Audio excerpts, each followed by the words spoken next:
Okay, so what else?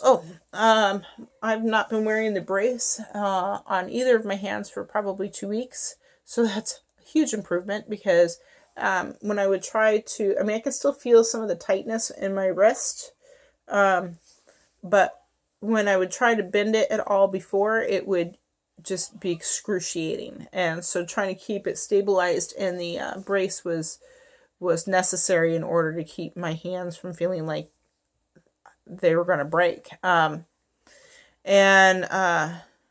Okay, so my wrists are doing a lot better. I still have occasional flare ups where everything hurts, but for the most part, I'd say that I'm on the upswing of how I'm feeling. I will be having the testing for the TSH done on Friday, and I'm pretty close to my range is going to be pretty close to be within where it should be.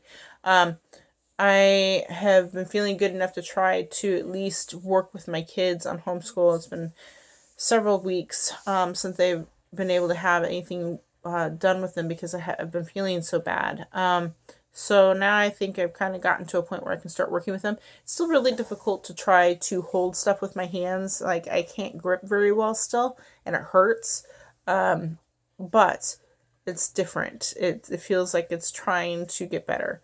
Oh, one of the interesting things that I've noticed is, I mean, I've been pretty much bedridden now for almost 3 months. And my muscles are starting to get very weak. My back muscles, I've been trying to make sure to sit up now that I'm feeling a little bit better and I feel like I can get out of a chair. Trying to sit up is very difficult. And part of that is that the muscles in my back are weakened from not having been in use. I've been pretty much laying down for 3 months. My knees are starting, like my left knee, I don't know what's going on with it. It popped one day, really weird, and started getting a bump on the end of it. So I think that was a bursa thing. That went away after a couple of days, excruciating during that time. And sorry about saying all the time. I really should just make a list of stuff that I want to talk about. The problem though is I still can't really write. I tried to write some stuff tonight and it looks atrocious. I really didn't look like my handwriting at all, and it was barely legible. So that's obviously something else I'm gonna have to work through. So the tops of my hands are starting to really thin out. It's hard to see on here, but usually my hands have a very kind of strong look to it because I use my hands all the time, or I used to. But now they're starting to resemble what you would see with somebody who's quadriplegic, and that scares me.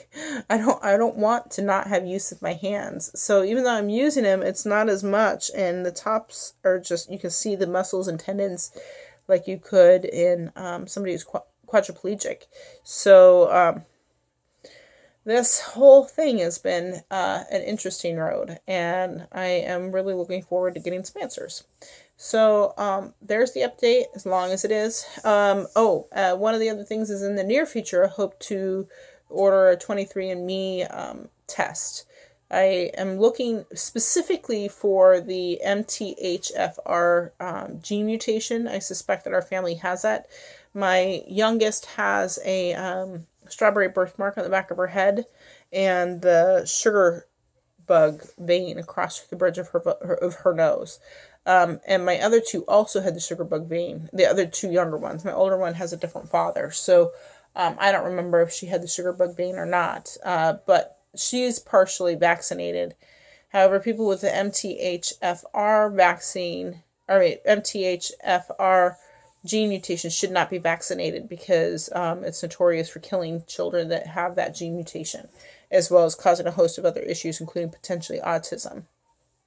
So, thankfully, I chose not to vaccinate. I really felt a conviction in my spirit, even prior to becoming a believer, to just not do it. That my intuition just went haywire with the idea of vaccinating, particularly my son. Now I think that's because we probably had that gene mutation, and I just instinctually knew that this was going to harm him.